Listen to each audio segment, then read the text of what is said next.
pero hace falta tener en cuenta este tipo de herencias que son las herencias multifactoriales.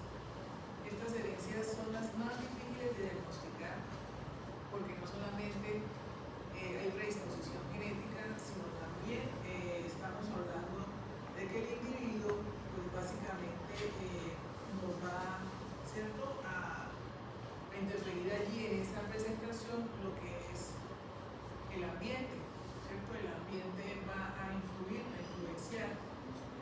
Tenemos genoma y ambiente y obviamente sí hay interacción en eso y por eso es difícil diagnosticar, difícil también de hacer un buen tratamiento, sobre todo un pronóstico pues, acertado. Dentro de esas herencias poligénicas, pues poli significa que hay más de un gen, como las herencias mendelianas. Entonces, muchos genes están interactuando, ese es el nombre que se le da, poligénica o multifactorial. Entonces, son los que causan, ya sea el rasgo, los rasgos, estamos hablando de peso, altura, color, sí, todo lo que es un rasgo que no causa enfermedad. Y aquí llama la atención en este tipo de herencia que es una herencia continua. Sí, ya vamos a ver diferencia en discontinua y continua, pero habla de los efectos adictivos de los genes. Adictivos, la palabra lo dice, son más de un grupo de genes que se adicionan y todos, ¿cierto?, tienen alelos diferentes que dan finalmente un fenotipo, ¿sí?, particular. Entonces, esos son genes adictivos y este término que lo utilizamos en estas herencias multifactoriales. Aquí, con esa manifestación de algunas enfermedades, nuevamente está interactuando esa genética con el ambiente, pues todo lo que está afuera, ¿cierto?, que hace parte que ese genotipo se exprese. Y obviamente, pues si está con esa predisposición y si el ambiente externo no es el mejor, pues ahí vamos a tener el individuo pues comprometido.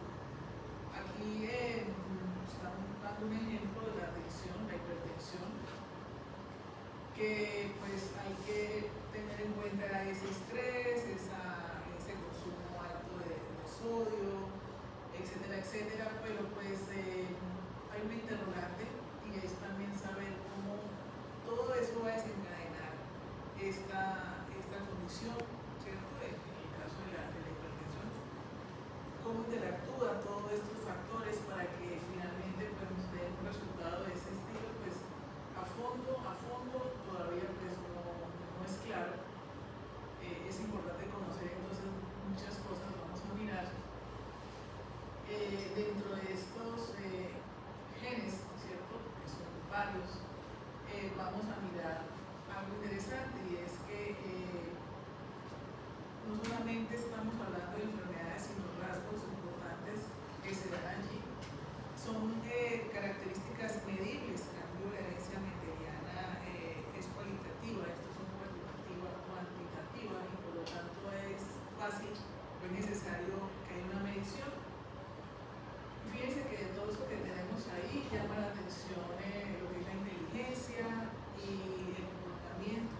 Nosotros nos comportamos también de acuerdo con base en la expresión de esos genes que están interactuando con el entorno. Entonces, nuevamente, es importante tener en cuenta que esos genes aditivos lo que hacen es eso, adicionarse varios para terminar dando un fenotipo pues final, donde interactúa uno y otro a la vez. Esto primero es comparar básicamente sobre los rasgos de la herencia cualitativa versus cuantitativa. Ya sabemos, lo que les decía, con la herencia mendeliana se tiene el gen con la mutación, pues se va a heredar y pues si no, va a ser básicamente pues un individuo sano o portador. Entonces, esa es la herencia en este caso cuantitativa. Aquí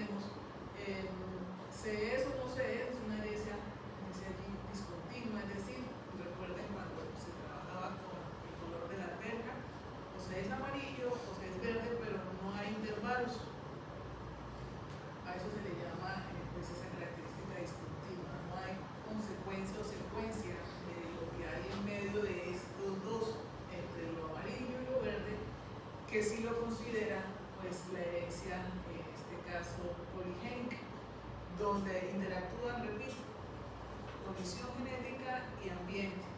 Y esto es un umbral, aquí vamos a mirar para tener un poquito más claro eso, lo que es 100% genético, que no hay duda, la fibrosis quística es una mutación del cromosoma 7, y está un factor ambiental que es una fractura, ya sea de pierna, cabeza, una infección, también es un factor ambiental, ¿cierto? De cualquier tipo, ya sea de virus, bacteria, pero la diabetes sí está en esa mitad entre lo que es tener genes con esa predisposición y también la dieta, ¿cierto? Que hace que esto se exprese de alguna manera. Hay una ventaja también de esta herencia y es que si el ambiente es favorable, ¿cierto? Si las condiciones pues, en la dieta, etcétera, se tienen en cuenta, se cuidan, pues a aquella predisposición, pues tenemos esa forma de manejar esa expresión. Pero pues nada, mientras no se cuide, pues van a dar resultados de ese estilo. Esta es la herencia poligénica, es una herencia continua. Nuevamente no hay extremos. Aquí vemos es algo interesante y cuando veíamos en la herencia mendeliana que se cruzaba, por ejemplo, que hubiéramos dicho esta flor roja con una flor blanca que se supone que daba la primera generación, según la herencia mendeliana. ¿Quién domina ahí? La roja. La roja, ¿cierto? Pero la herencia poligénica nos va a dar una codominancia, ¿cierto? Una mezcla o un cruce y eso nos da un matiz entre un rosado, un rojo y ser intermedio, pero fíjense que hay más.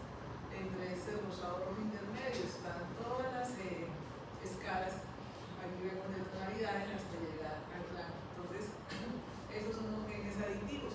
Varios genes con alelos diferentes, ¿cierto? Aportan información y el fenotipo final, ¿cierto? Es el que vemos, que es variado. Tenemos entonces estas dos gráficas mostrando ese mecanismo, el uno versus el otro, donde se es, como se es, y la herencia, en este caso continua, donde hay matices en esa expresión. Aquí me detengo un poquito porque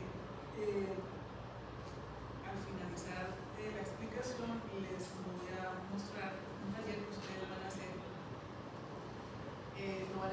Vamos a dividir el grupo en dos. Ustedes son 15, pues habrá un grupo que tendrá 8 y otro grupo tendrá 7. Ese grupo debe estar conformado por mujeres y hombres, no solo mujeres. ¿Sí? Vamos a mirar esa herencia o esa característica poligénica multifactorial de lo que está ya, índice de masa corporal, peso, etc. Y nada, ¿ustedes vieron estadística? ¿Lo están viendo? También vamos a aplicar estadística aquí. Claro, vamos a mirar todo lo que tiene que ver, ya les digo, con histogramas, etc. Porque resulta que para un buen estudio, una buena investigación en genética y sobre todo pues, en medicina, también se trabaja mucho estadística y hay que tenerlo allí presente. Entonces, histogramas, etcétera, es necesario. Entonces, aquí tenemos las comparaciones, aunque es la herencia discontinua, ¿cierto? No hay superponibles, como si lo vimos en la herencia continua ahorita con el ejemplo de la flor. Aquí hay se mide, ¿cierto? La herencia continua es fácil de medir y trabajamos obviamente con este tipo pues, a nivel de escala, ¿cierto? Aquí nuevamente. El color de los ojos, uno siempre dice que azul, verde o negro, pero hay marrón, ¿cierto? Hay colores avellanos, o sea, ustedes han visto la diversidad de color de ojos de las personas, eso nuevamente tiene que ver con esa interacción de esos genes aditivos, donde finalmente pues, nos da un diferente espectro, ¿cierto? De esa coloración. Aquí hay algo interesante con la estatura, en este caso de los varones reclutados en un estudio que se hizo. Vemos allí esa distribución en esa campana de Gauss, en lo que nos está indicando pues, la media allí de que es esa linecita vertical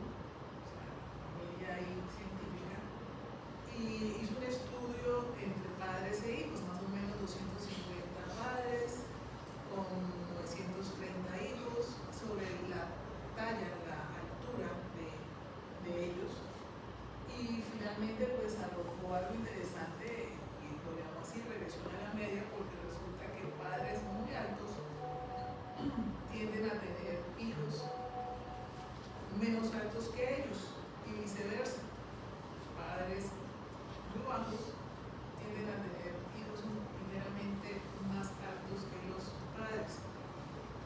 Entonces, esto es interesante porque pues, nos permite también tener esa forma, pues, la regresión a la media en sentido pues, biológico, básicamente no es regresar a una forma biológica normal, sino es como en sentido estadístico, ¿cierto? Que nos da esa descripción a esos valores extremos, pues básicamente acercándonos a lo que es a la media.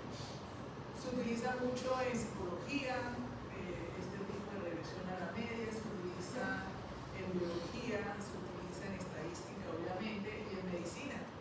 ¿Sí? En medicina es interesante pues tenerlo presente porque también cuando se hacen tratamientos con población que tiene una condición extrema, se ven resultados favorables, pero en pacientes con una condición moderada, pues los resultados no se ven tan, ¿cierto? Pues, como si se haya avanzado mucho.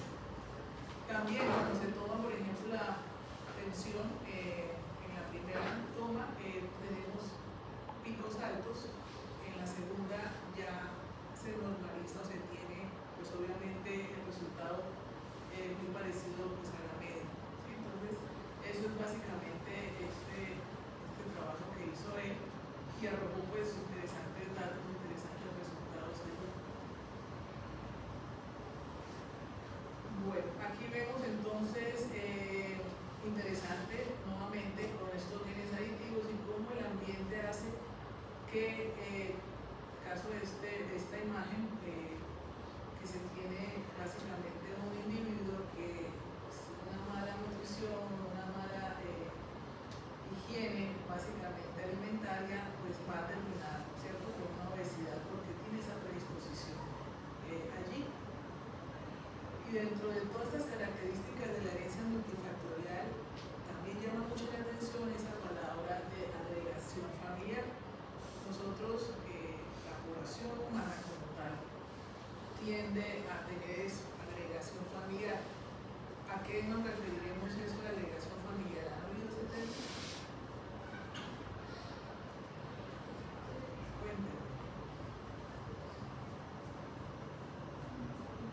¿Qué creen ustedes? Pues estamos hablando de que característica de herencia multifactorial, sin mayor riesgo, cuando la consanguinidad, ¿cierto?, es más cercana, o sea, a primer grado, hay obviamente, en este caso, pues se va a tener un mayor riesgo, básicamente, que los demás. Aquí, si hay más de un afectado en la familia, pues también va a haber más riesgo de presentación. Si hay más malformaciones, yo les hice llegar folletos sobre las malformaciones, ¿cierto? Si hay varias malformaciones menores, estamos hablando de una mayor. En este caso, y aquí hay algo interesante, y es que si este rasgo o esa enfermedad se presenta en el sexo contrario que no debería presentarse, pues hay más riesgo de recurrencia de que el siguiente embarazo se vuelva, ¿cierto?, a manifestar. Entonces, es interesante allí, obviamente, pues, la consanguinidad. Pero agregación familiar, ¿alguno tiene una idea de qué estamos hablando aquí? ¿Perdón? No. O que el rasgo se presenta en múltiples personas de la misma familia. En múltiples personas de la misma familia, bueno, más o menos. Entonces, ¿qué es una agregación familiar? Nosotros somos una agregación familiar.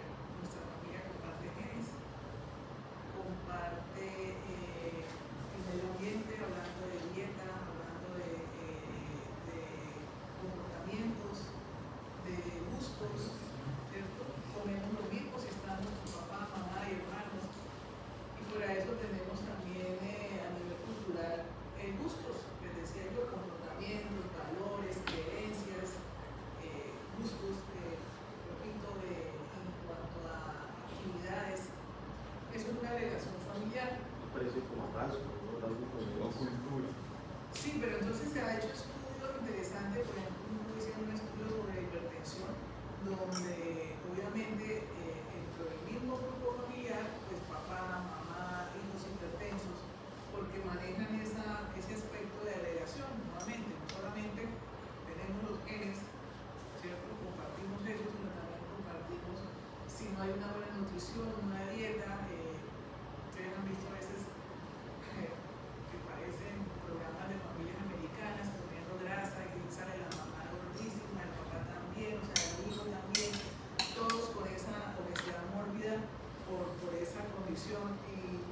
dados, ¿cierto? El comportamiento, los niños también lo copian, la forma también de expresar los valores, les decía yo, lo que son las creencias, todo eso hace parte de esta relación. Entonces, eso hace ver que familiares no tan cercanos, ¿cierto? Más distantes, pues no presenten esas mismas condiciones, sino que el grupo como tal en el que yo me muevo, que es un grupo familiar.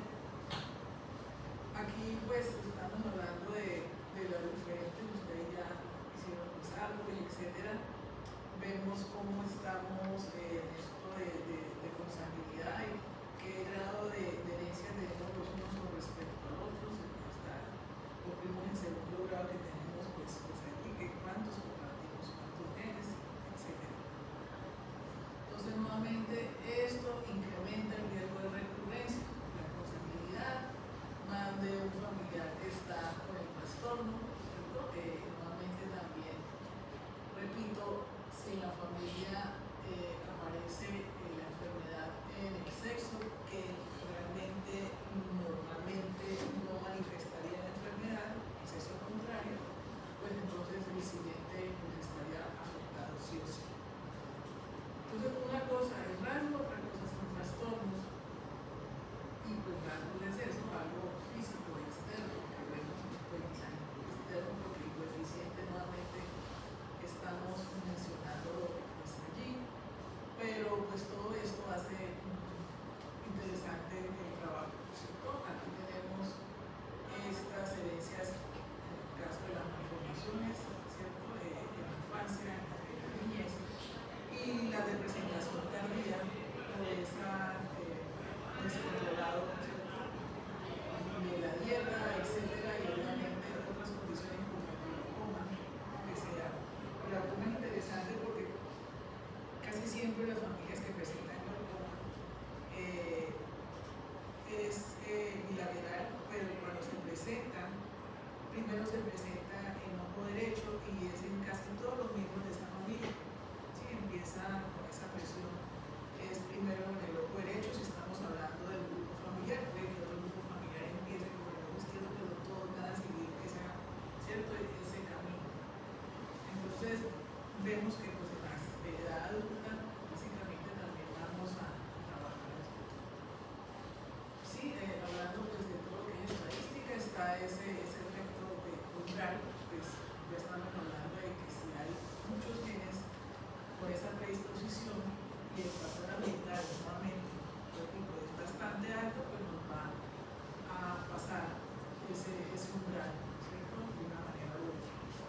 Este es el ejemplo más reciente de esa condición que se espera, ¿cierto? Que las niñas tengan más frecuencia en ese defecto del tubo neural que no cierra, ¿cierto? A tiempo.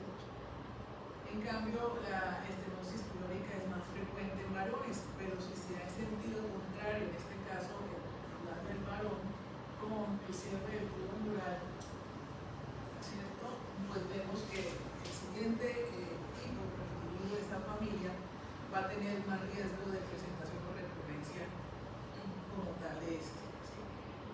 Todo esto de herencias multifactoriales llama la atención a los científicos y se enfocan en los gemelos, en los trillizos, en los, todo este tipo de embarazos múltiples, porque como estamos diciendo que la herencia es importante, pero que el aspecto ambiental también influye, entonces se han hecho muchos estudios y lamentablemente pues con muchas consecuencias psicológicas para los gemelos. No sé si ustedes conocen el caso de unas septillizas hace muchos años, a ellas prácticamente se las quitaron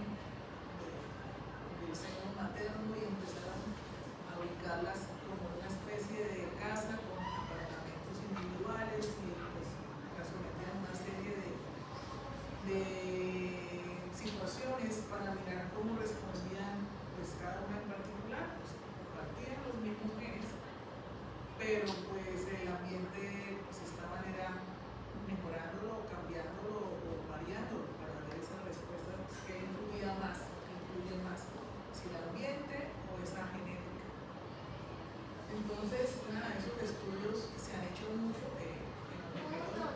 Señora.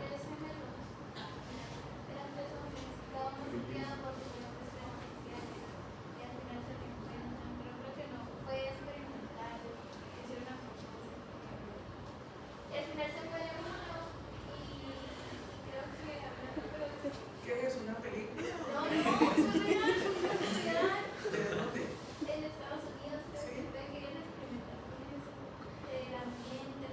Sí, porque mire que cuando pues, son gemelitos, en ese caso usted está hablando de trillizos, en este caso gemelos, exactamente, son adoptados, uno un ambiente desagradable, enriquecedor, aprende a tocar piano porque el papá adoptivo lo toca, y el otro un ambiente de maltratos, ¿sí? de daños psicológicos. Y eso obviamente deteriora la salud mental de cualquiera. Entonces ahí cuando se pone en marcha es ese aspecto. Lo que dice Jimena me acuerda también de unos trillizos que los separan y también son adoptados, pero resulta que estos trillizos sufrían de esquizofrenia, ¿sí? El primero normal, un ambiente de mucho amor, cariño, etcétera, y tenía pues sus episodios pero controlados. Y el segundo y el tercero sí tuvieron maltrato, entonces finalmente uno de ellos se suicida, pero pues sí el ambiente hace que haya un detonante a esta predisposición que se tiene pues allí. Entonces, en esos experimentos, lo ambiental influye más que lo genético.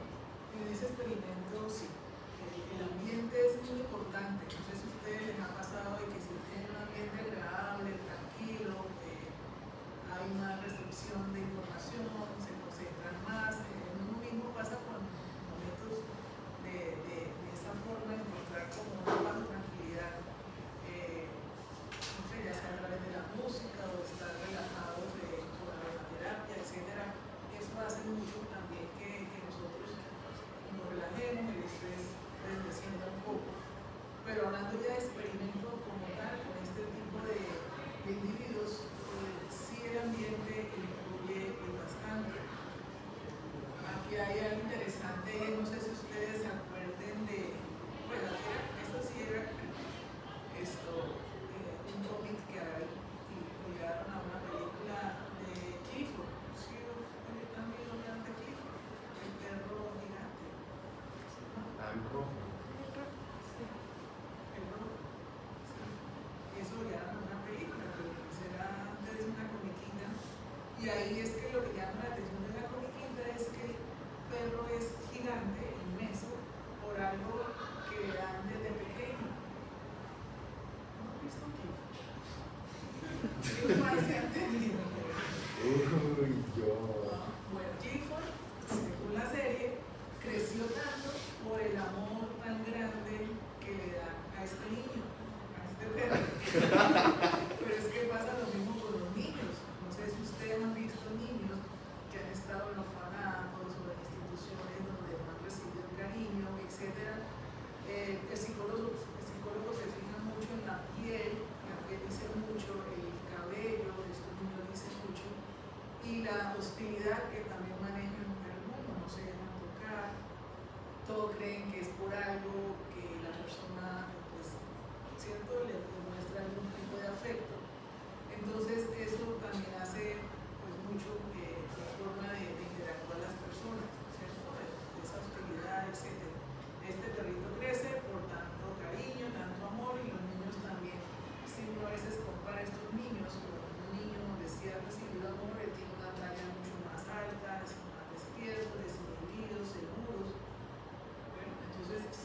y también hablando de lo que es coherencia y lo que pues, básicamente va a afectar pues, esa manifestación de esos genes que es el ambiente.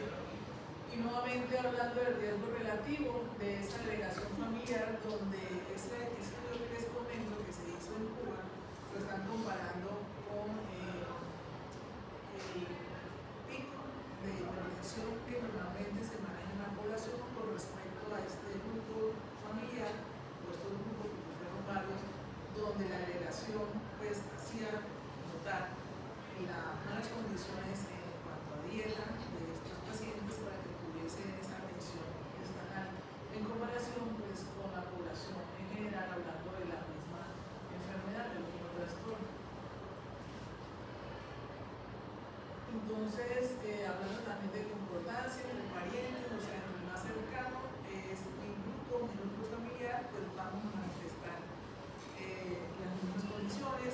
Les decía yo, muy diferente al primo segundo o el primo tercero que pues, vive en otra familia, ¿cierto? O en otro entorno, no van a tener la misma forma de expresarse esos genes que supuestamente alcanzamos a compartir con esa consanguinidad, pero tenemos una agregación que es la particular.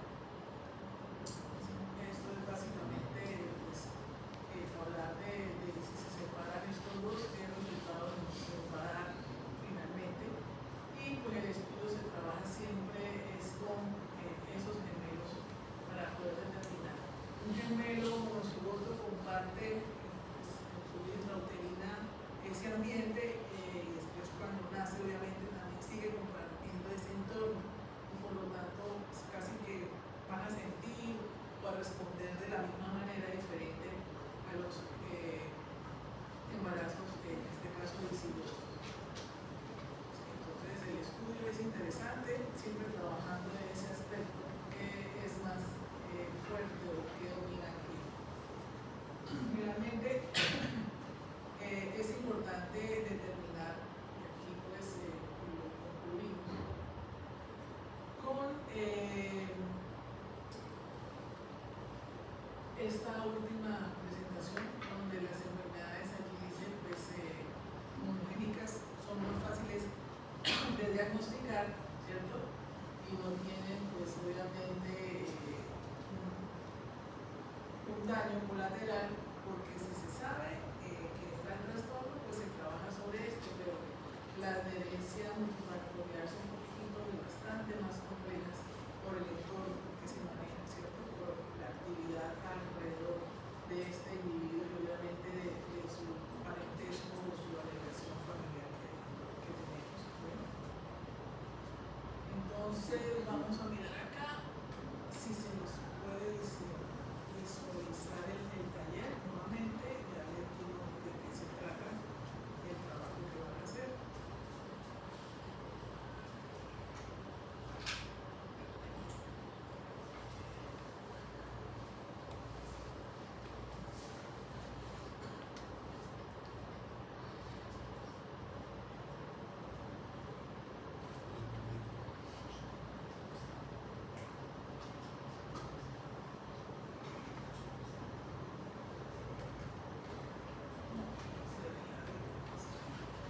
Bueno, el taller yo se lo envío por Teams, va a tener,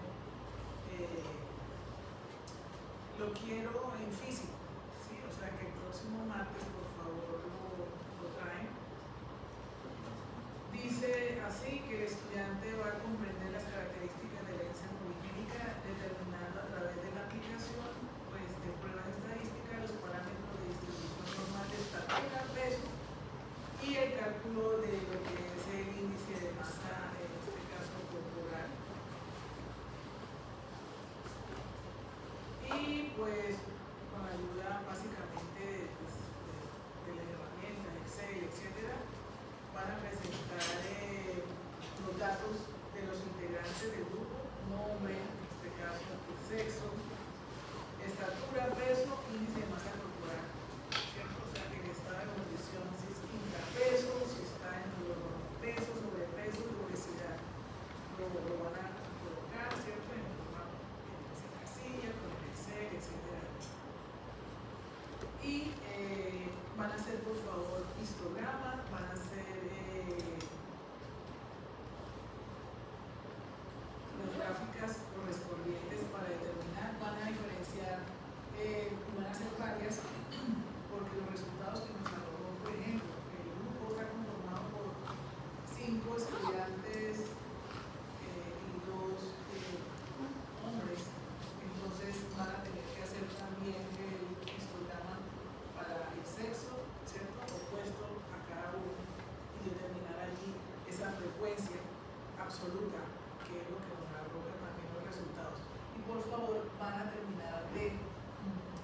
discutir cada una de esas gráficas, no es mostrar simplemente nos dio esto y el resultado de esa discusión es lo que yo voy a leer, ¿cierto? Lo que voy a estar más atenta para que ustedes también interpreten lo que arrojan esos histogramos y esas estadísticas que están ahí.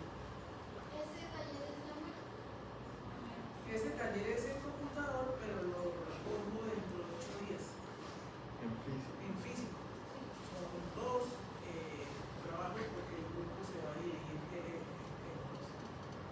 Entonces, esto nuevamente, repito, estatura, peso e índice de masa corporal. O sea, van a medir la estatura, el peso y todos los miembros van a estar pues allí con sus nombres.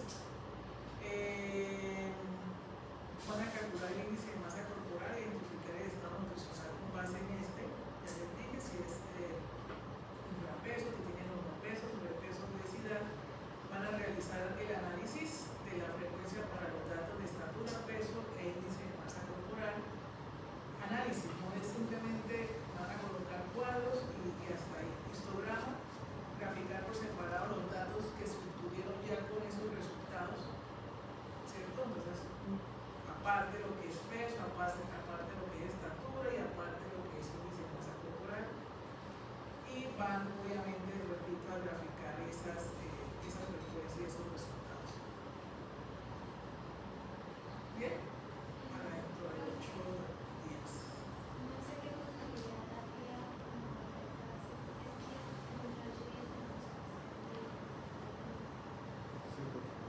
No, tenemos clases jóvenes.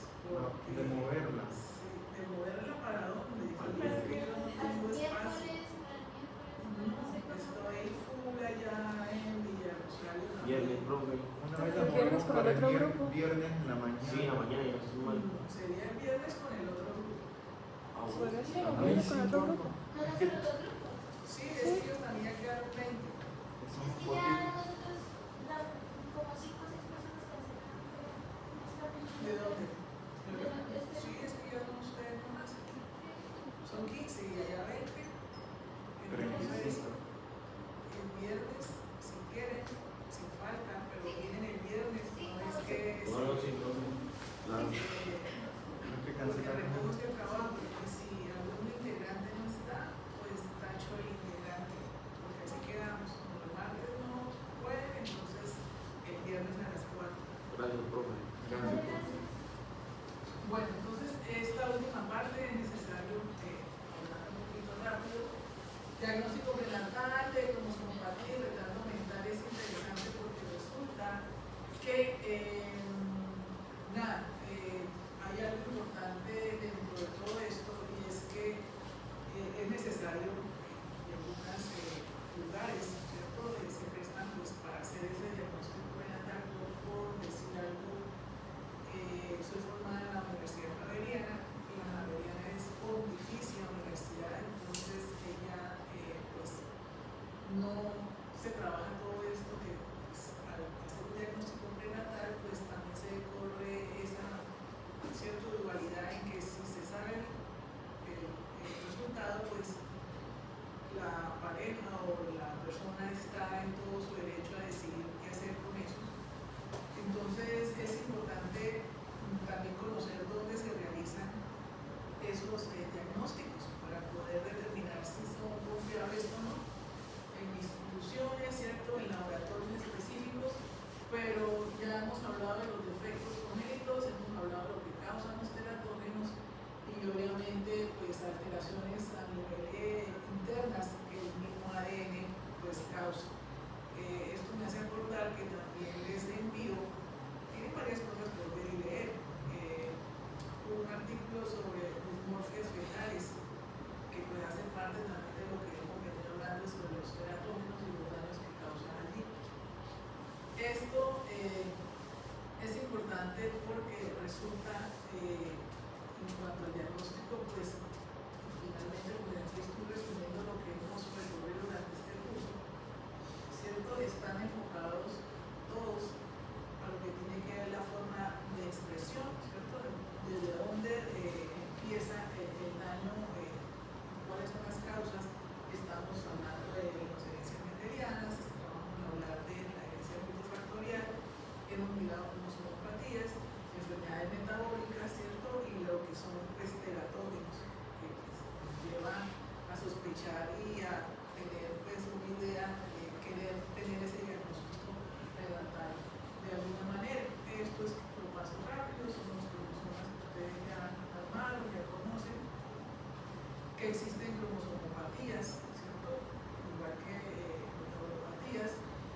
también recuerdan que dentro de esa cromosomatopatía están las de presentación en el caso del número alterado o de la estructura del cromosoma. Todo esto ya lo hemos visto, que son a nivel de los autosomas, las trisomías, en las que se presentan como embronías a nivel de cromosomas sexuales, Klinefelter, Doppler, etc. Todo esto hablando de las duplicaciones a nivel estructural, también lo vimos. ¿Y cómo podemos prevenir estas cromosomopatías? Aquí hay unas claves que dicen interesantes sobre este tipo de sesgo de factores de riesgo. Está el CEGO. El CEGO es una sociedad española de obstetricia, ¿cierto?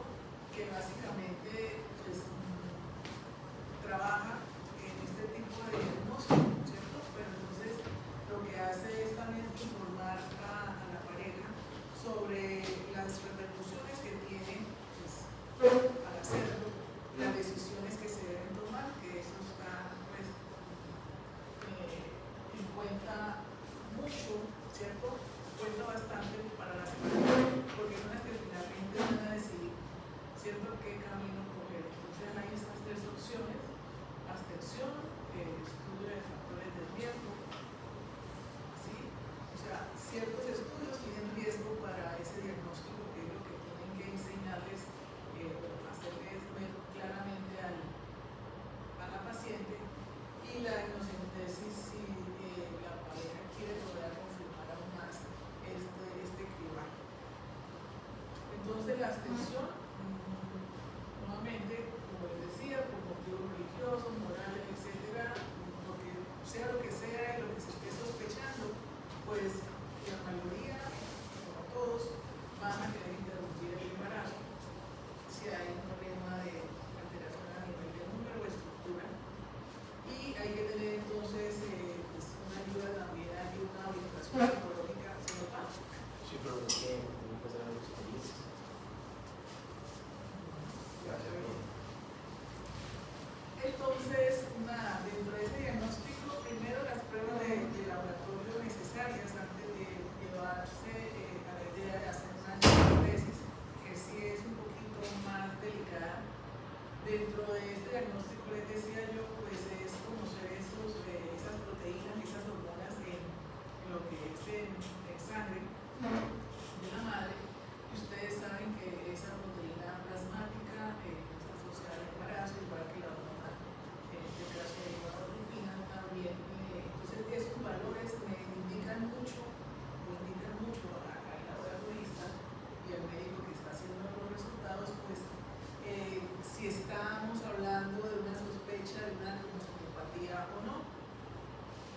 Y este cuadrito entonces nos muestra algo interesante de esos niveles plasmáticos de la proteína y de la hormona, donde si se dan cuenta ustedes, si la hormona está alta y la proteína está baja, pues se sospecha de un síndrome de Down. Pero también hay algo interesante y es la translucencia local, ¿sí? Que pues obviamente no nos diagnostica algo preciso, pero sí ayuda a contribuir con los demás exámenes que están allí presentes.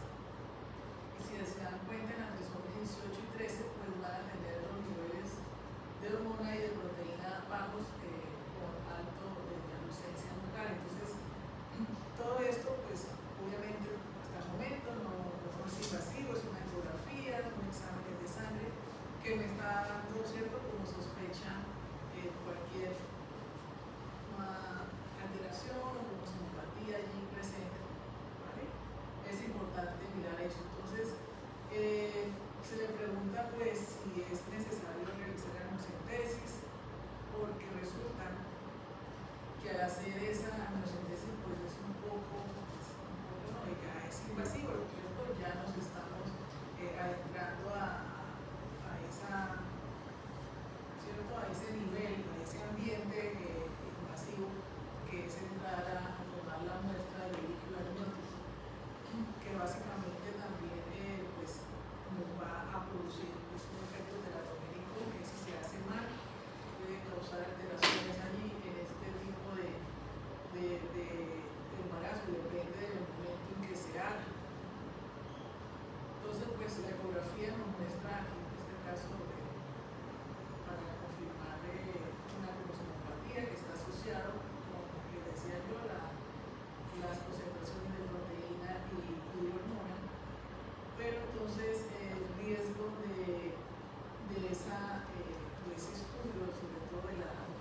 malformaciones del pie equinovar o el pie sambo, ¿sí?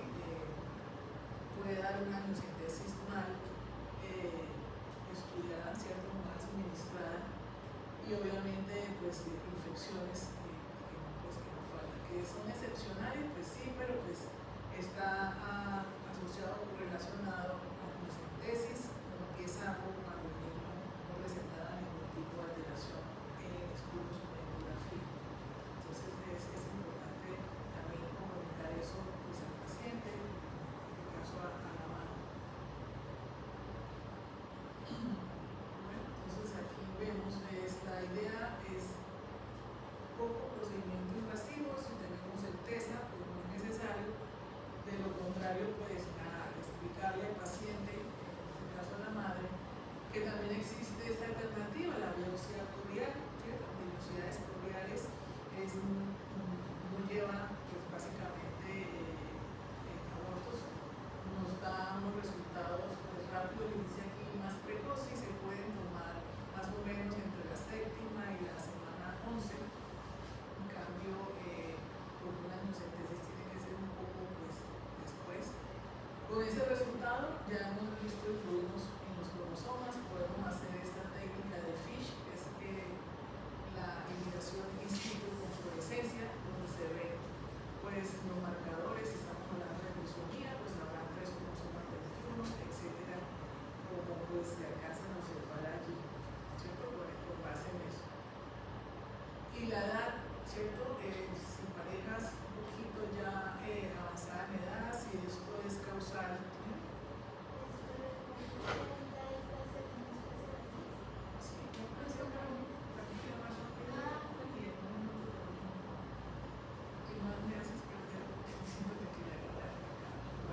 Entonces aquí, nada, descartar esto de la edad, ¿cierto? Porque también hay mucho falso positivo, falso negativo en esta supuesta también condición que obviamente hay que tenerlo en cuenta, pero hay que mirar, ¿cierto? Con varios tipos de test, etcétera, que se están pues teniendo no tan obsoletos como los que se tenían mucho antes, ¿cierto? Con la regla 4 y 5. Entonces, nuevamente, recomendar métodos poco invasivos para ese diagnóstico prenatal. Si ya se da el caso, pues la amniocentesis, en un lugar que obviamente se dé la seguridad de hacerlo, pero pues si hay vellosidades patológicas, pues mucho bueno. Entonces, estos son los test que normalmente pues, nos va a permitir tener un diagnóstico con más seguridad. Tenemos, se dan cuenta el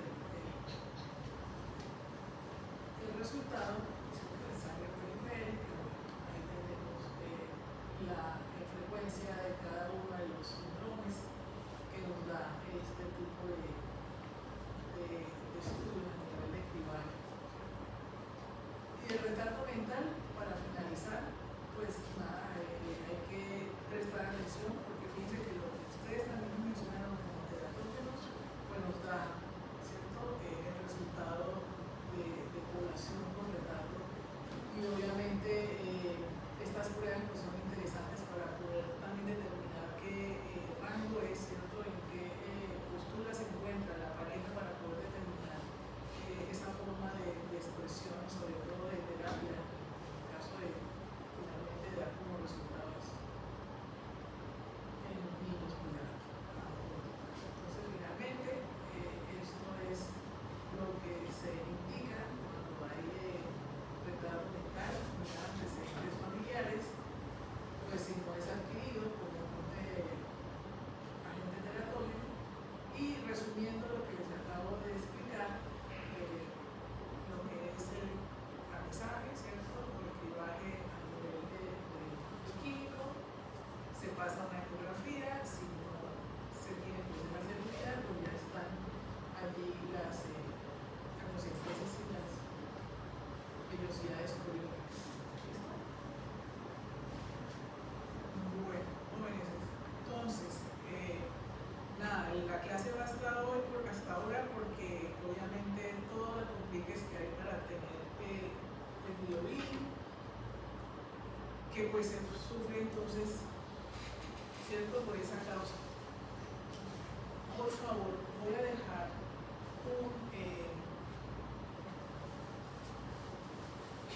video sobre genes asociados al sexo cerebral. También es por el doctor Ignacio Sarán. Entonces, dentro de 8 días, dicen ustedes que vamos a trabajar con el otro grupo. Vamos a hacer un quiz de ese video, ¿sí? Porque si no hago quiz, ustedes no lo ven, qué lástima, ¿no?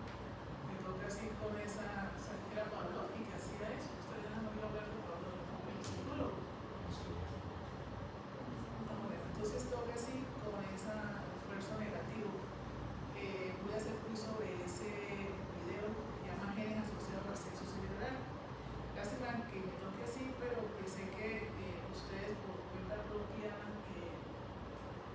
hacían de su conocimiento algo más propio, y resulta que es que el video es bien interesante porque determina cómo ciertos genes en determinado momento del desarrollo se deben expresar para poder tener la condición, ¿cierto? En lo que es cis mujer o cis hombre, que básicamente pues tiene una base biológica, y ahí lo explica. Entonces, por favor, yo lo envío hoy, lo ven, y dentro de el próximo viernes, no, el otro, ¿no? Vamos a hacer el curso de ese video. ¿Vale? Bueno, jóvenes, entonces no sería más.